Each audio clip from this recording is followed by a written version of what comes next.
Hello everyone. Welcome to BU4886. I'm Dr. Tom Marshall, and I will be your professor over the next several months as we give a survey of HR management and management practices. Now today we're going to have an introduction to HR management. We're going to take a look at why HR is essential for organizations today. We're going to take a look at the evolution of attitudes that have emerged within the HR community as it relates to organizations. And we're going to take a look at some specific issues such as globalization, technology, and diversity. So I'm looking forward for the next several months that we're going to be together. I hope that you learn and that you will be able to apply whatever we teach here to not only your professional life, but also in your ministry. Well, let's begin today by examining Chapter 1, at least the first portions of Chapter 1, as we deal with human resource management in organizations.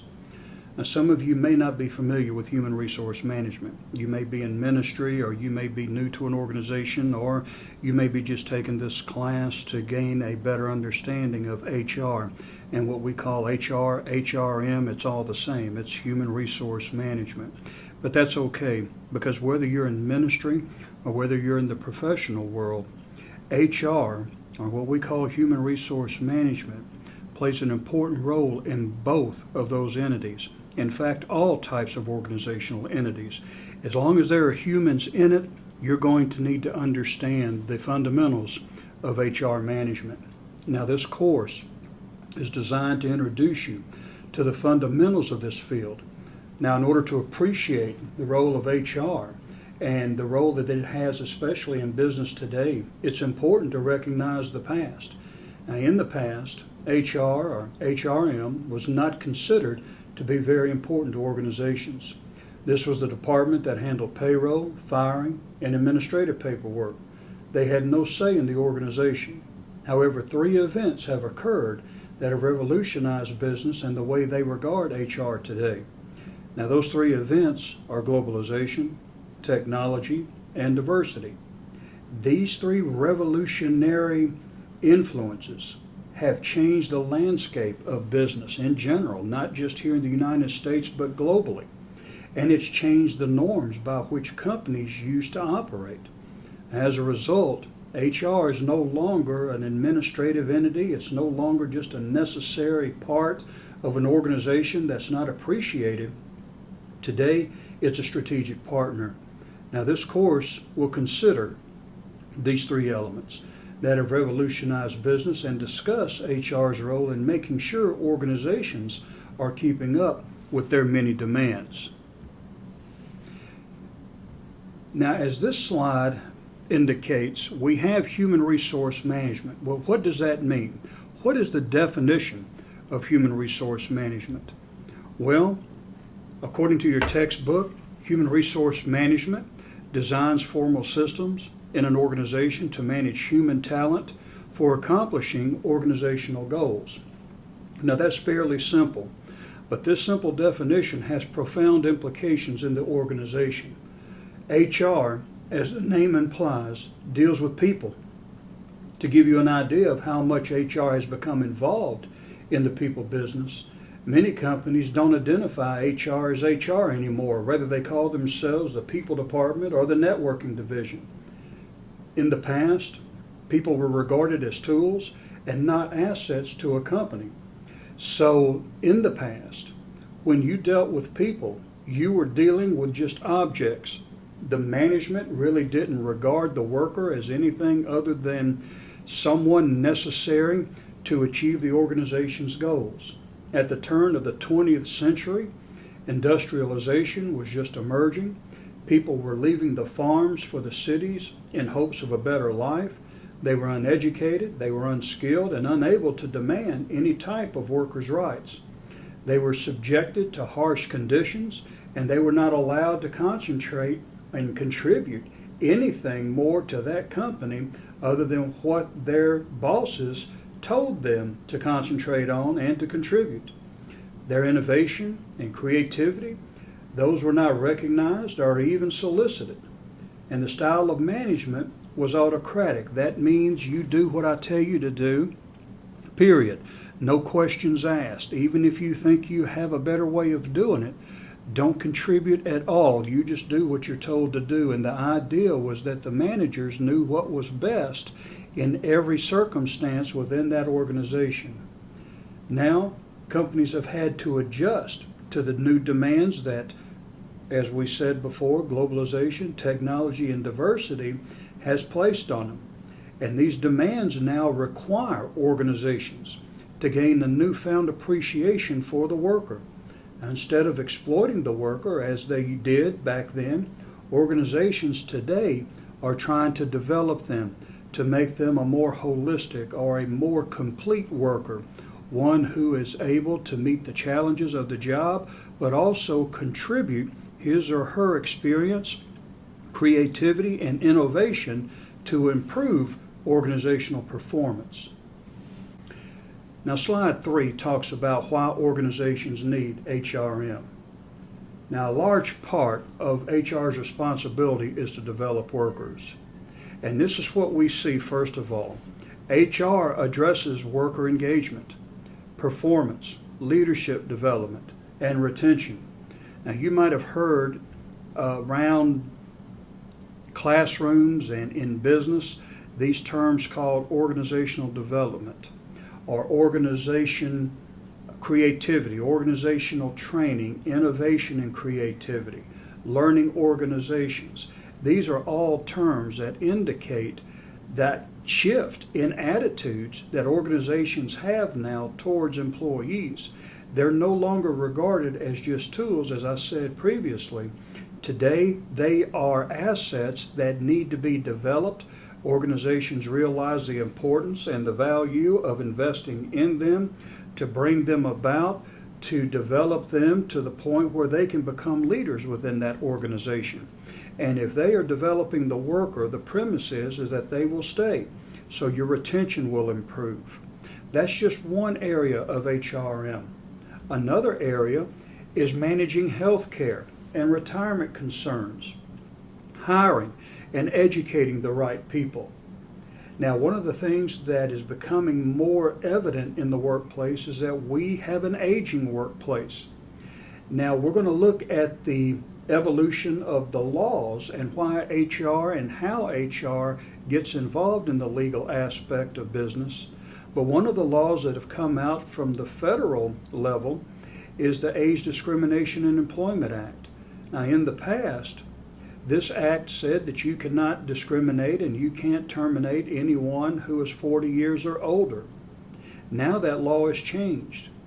Now you cannot discriminate against or you can't do anything negatively towards a person who is 70 years or older without cause.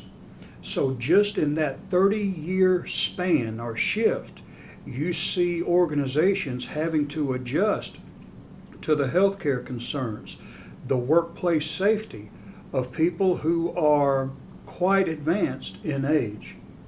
Now, another area is globalized workforce, which means you have a diverse workforce, you have to maintain sustainability, and social media plays a role in that as well. Now, globalization today means that consumers have a global marketplace at their fingertips. Now, many countries don't have to operate under the same rules that Western culture has to adhere to. This puts us at an unfair advantage. So if you want to buy a pair of tennis shoes from Nike, you might be able to buy it at a certain price, but when you go online and you go to Bangladesh or some of these other countries that sell these same products pretty much at a fraction of the cost, the temptation will be to buy from them. So how can we, as Western citizens, be able to compete when the advantages of business are being tipped in favor of the other countries? Well, for one thing, it means that our people must be the best, they must be the most effective and the most efficient at their jobs. And we also have to respond to the demand for our companies to go overseas. How do we select that right person to go and operate a place in a foreign country? How do we train them? How do we deploy them? And what about the political climates of these countries? How will organizations respond to foreign governments? So we're going to take a look at these in more detail, but it's enough to know now that HR is needed because of the ever-changing and evolving needs of a globalized workforce. Also, HR helps to facilitate the sharing of employee knowledge and expertise. Knowledge today is key. We live in the information age, and being able to have the most up-to-date and accurate knowledge above your competitors and before your competitors is necessary if you're going to stay in business. Also, we need collaboration within our organization. We need workers who will share, that will collaborate, that will become more of a team to be able to meet organization's goals. But what if there's a lack of trust within that organization? What if employees are reluctant out of fear or just the corporate culture? They're reluctant to share information. That can be fatal to a company. Now, Disney, some years ago, had their American workers train some foreign workers. And once those foreign workers were trained, Disney laid off their American workers. And that was really a confirmation in the employees' minds that we can't trust the company. We have to retain as much information as we can so that we can stay viable and still stay in demand within this company. Now, if you take classes like leadership, you're going to find that there are sources of power that people in positions of leadership garner to be able to make them more effective. And one of those strategies is to be able to retain expert knowledge and so forth. But today, to hold back information because of fear or because of distrust or whatever can be fatal to an organization. So HR's role, one of its many roles, is to be able to facilitate more collaboration within an organization. Now, we also see too that organizations need HRM to deal with government regulations. The regulation that I mentioned to you a few minutes ago, the Age Discrimination in Employment Act, is just one of a vast array of laws and regulations that have come down from really the legislature, the Congress. But that's not the only regulations that you have to maintain. There's also state and local regulations that you have to be in compliance with. Now, many organizations today cannot afford to have a full-time labor lawyer or an employment lawyer. So what they will do is they'll call upon HR professionals to be able to know the laws and to be able to give these organizations guidance in how they should proceed in the various areas that engage the legal realm. So these are just a few of the reasons why organizations need HRM. Now let's move on to what we call a core competency. A core competency, as you see here, is a unique capability that creates high value for a company. Now, what does that mean? Well, a core competency is something quite simply that you do well, and you do it consistently. A core competency may be a product. There are products out there, let's say Rolex, for instance. It's an expensive watch, but it is a high quality watch. And they may be able to produce a watch that is incomparable. Timex can't come close to it. Seiko can't come close to it. If they can produce a watch better than their competitors and do it consistently, they have a core competency. It could also be a service. Some of the hotels you've probably stayed at can give you better service than others where you might have stayed.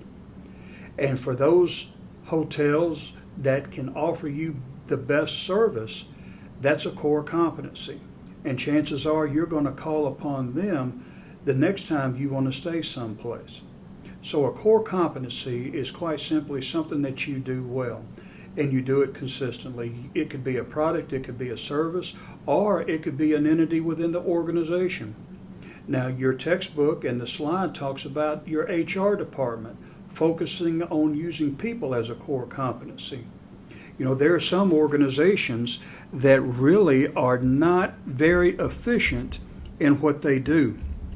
And you're going to learn, whether it's in ministry or whether it's in business, that you have to have two things going for you if you're going to be successful.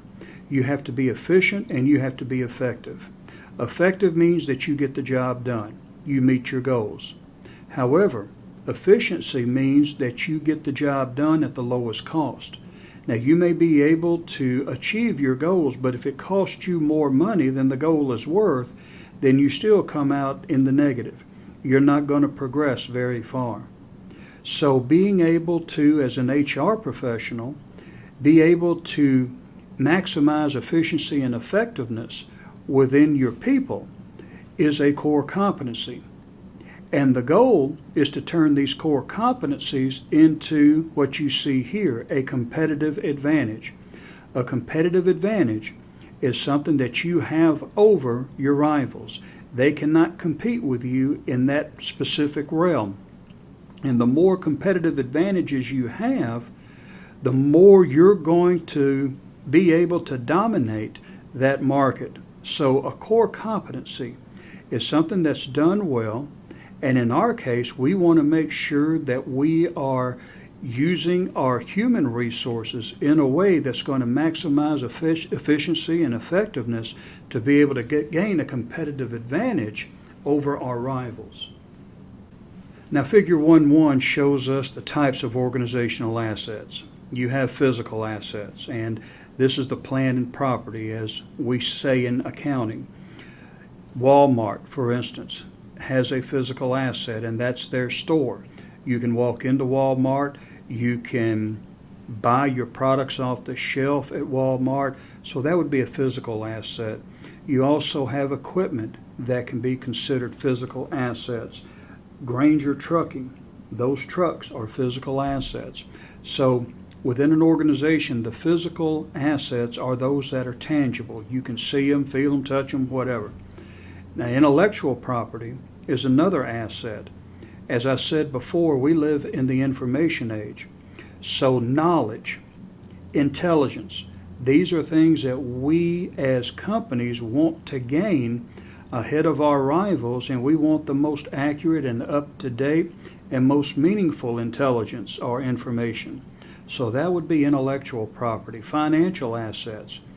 These are the revenues that come in that sustain that organization. Financial assets can be your sales receipts, the amount of money that you get from your service or your product. Also, we have investors who invest money in the organization to be able to support that organization and allow them to expand. So you have the financial realm of assets. And then you have human assets. And we've talked about this in previous slides, but human assets are the people. It's investing in them. It's seeing them as an asset and no longer as a tool. But these are the four types of organizational assets that every organization has. Now, granted, you may have more or less in any of these areas, but predominantly all four of these assets exist within every organization, and HR is going to be involved in each of these four areas as a strategic partner. Now, the areas in which employees can be core competencies, well, productivity. That's the output of the employee. What are they producing that you can market to the consumer? Customer service is another area in which your employees can stand out. You might have noticed here lately, and I say lately, maybe over the past decade or so, whenever you buy something, they're always wanting you to take surveys. Would you rate the service? Would you rate this customer service agent? Would you rate this waiter? And so forth. I go to most restaurants now, and they want you on the receipt to go to a website and rate their performance. So that just indicates the importance that organizations are placing now on customer service. And then you have organizational culture. And we're going to talk about culture here in just a few minutes. But organizational culture is the identity of that organization. It's who you are. So to be able to develop productive workers, customer service focused workers, and to develop a culture of performance, these are key areas in which HRM can be a vital contributor in developing them. Now, productivity is the measure of the quantity and quality of work done, considering the cost of the resources used. So how do you know that you're getting your money's worth out of the employee? Well, there's a simple formula called the unit labor cost, and that's the measure of HR productivity computed by dividing the average cost of workers by their average level of output. So you take a worker, you take a look and measure their output, and you divide that by the amount of money you're spending on that person to be there, and that's your unit labor cost. Now the key is to be able to have more productivity than cost. You want that formula to tip in your favor, because if not, you're going to be losing money. Now, we should be paying and we should be rewarding our workers fairly, but if you're paying more than what the worker is putting out, you're not going to be in business very long. So this unit labor cost is very important. Now, we mentioned a while ago the organizational culture and it being the identity of that organization. And that's true. The organizational culture involves the shared beliefs and values that give members of an organization meaning and provide them with rules for behavior. It evolves over time. A culture, if it's going to be a firm culture, a strong culture, it's going to have to evolve throughout time and age, and it'll get better as it ages. I was in the Navy for 20 years, and the Navy has been using traditions and gleaning off of its culture for more than 200 years, and it had a profound impact on me. In fact, I still take some of that culture and apply it today. But the Navy's culture didn't evolve overnight, and neither does your organization's culture evolve overnight. Now, one of the interesting things that is going to be, I believe, an issue as we move along more into technology is the fragmentation of the culture. How can you have a strong culture when you're working from a computer screen now and you're not interacting with people anymore? And also because organizations are having to change so dramatically and so drastically, how can you maintain a strong culture when you're constantly having to recreate yourself? So these are some areas in which culture is going to have a profound impact on the organization. Now, it's constant and enduring.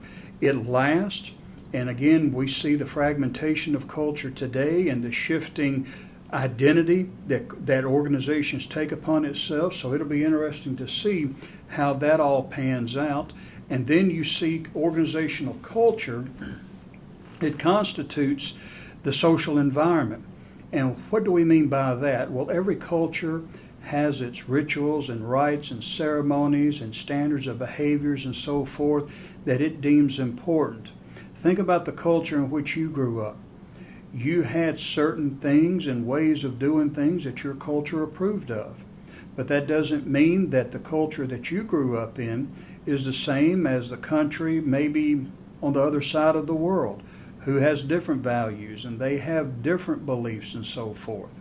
So just as cultures have different, or societies have different cultures, so too does organizations. And it affects also the service and quality. If you have a functional culture, if the culture is productive, then you're going to have a successful organization. But what if they are dysfunctional? What if they are fragmented? Well, it will affect the service and quality of whatever it is you're offering. So you need to understand the dynamics of culture in order to appreciate its impact on organizations, but also how you can facilitate a more effective type of culture within the organization. Now this diagram here, this picture, gives you an indication of really the nature of culture. And it's called the iceberg analogy. And they use it here to describe what a culture is, and oftentimes the mistakes that many managers, pastors, leaders make when it comes to a culture. Now there's been oftentimes in my career, whether it's ministry or professional world, where I've seen people come in and they're taking over a department or they're taking over a church, and they see things that they don't like. They see at the top behaviors and practices. And these are the characteristics which are apparent to the casual observer. That means you see these things. They are manifest. And the pastor may walk in and he may not like the way that people interact, or he may not like the way that the seats are arranged, or the style of music that they're singing. So he's going to change it all. You may have a new manager walk into a department, and they may not be talking the way that the manager would prefer they talk or communicate with each other. The layout of the place may be different.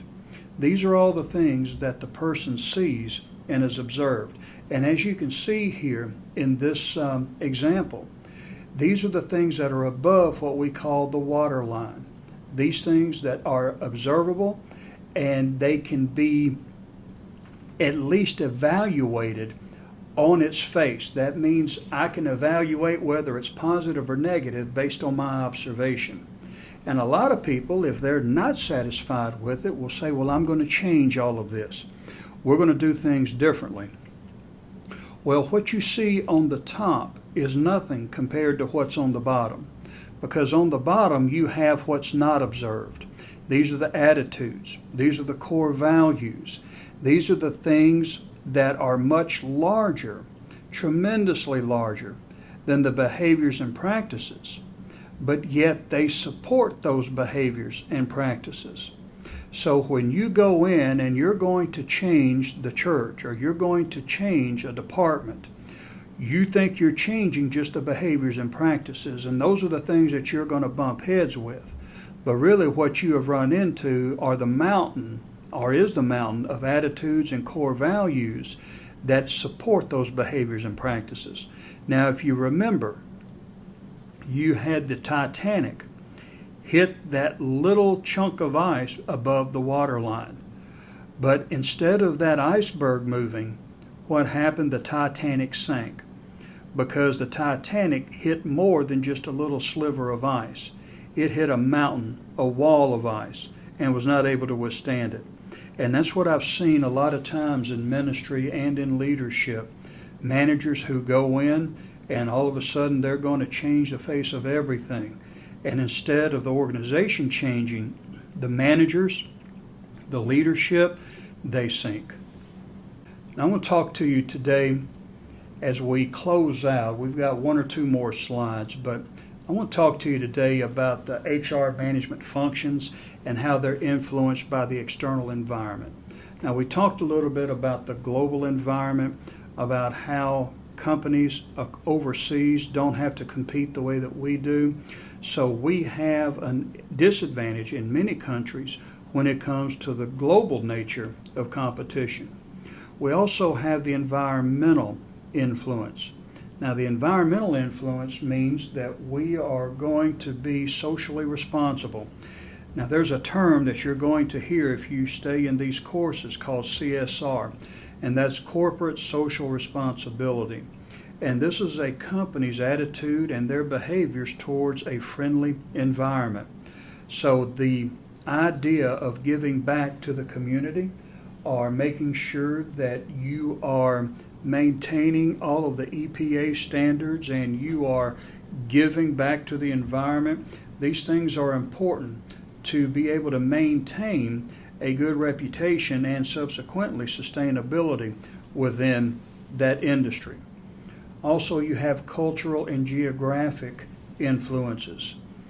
Here in America, we are considered to be an individualistic society. That means we promote individuality. We have Worker of the Month. We have Employee of the Month or Employee of the Year. And we have bonuses based on individual performance. But that's not the same way as it is in Japan, for instance. Japan is a collectivist society. And they believe that the contributions of one is merely just supporting the importance of the whole. So they would emphasize team effort over the individual. Also, in America, we're all about getting the job done quickly and efficiently. Let's seal the deal. Let's close the contract.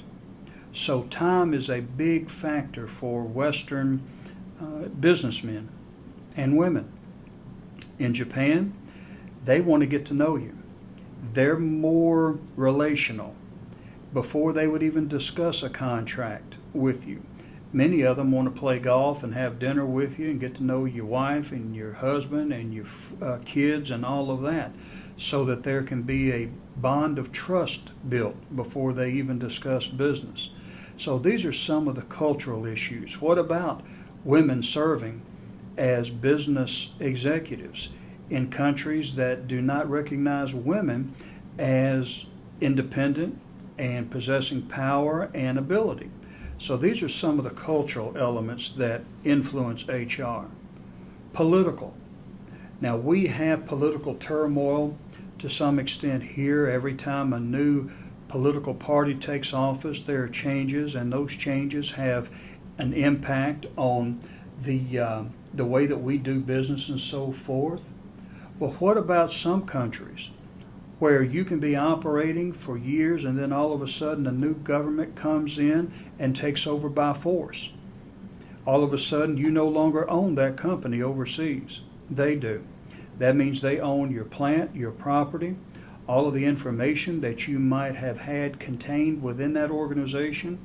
Even your employees a lot of times can lose their freedom just because a new government takes over. So there's political turmoil that HR has to deal with. Social.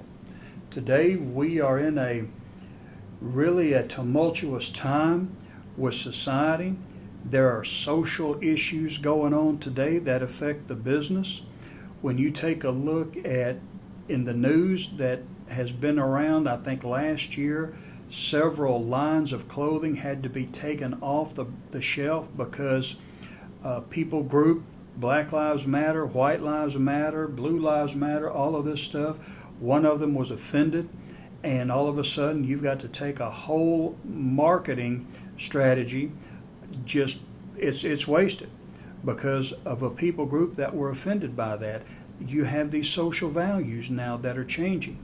What about these attitudes that are growing that are antagonistic against Christians today? When you take a look, and I just saw on YouTube or heard on YouTube, where if you are considered to have any type of hate speech or race speech or superiority, they'll take you off of YouTube. So these are some of the issues that you're going to have to face within the ever-changing world that we're living in today. Legal and the law right now, when we take a look at diversity, there are so many laws now that are on the books. It is very difficult to be able to make sure you are treating everyone fairly, and it's not a matter of wanting to treat them fairly, it's a matter of how the employee defines fairly. Today we have the Civil Rights Act, which protects most everybody who is underrepresented or have been underrepresented in the past. And this law came out in '64. It was amended in '91.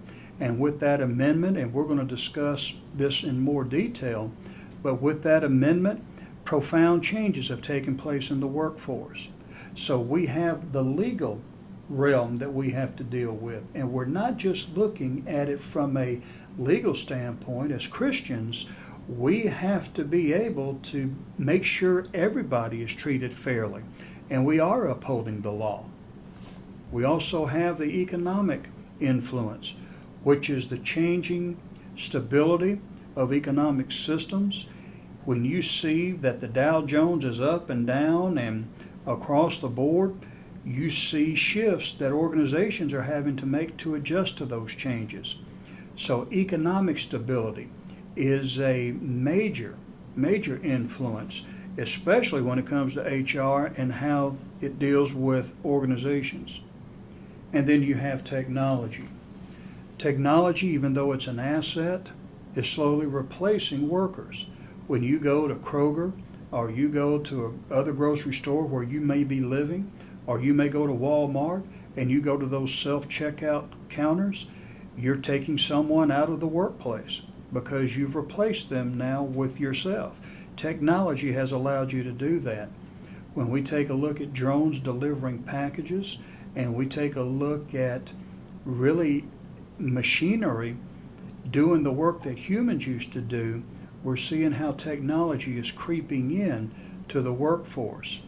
There was a restaurant in Paris I read about a couple of months ago. It was a fast food restaurant, but you can walk into it, you can order your food at a kiosk, pay your money, and there's no human there to prepare it or to interact with you.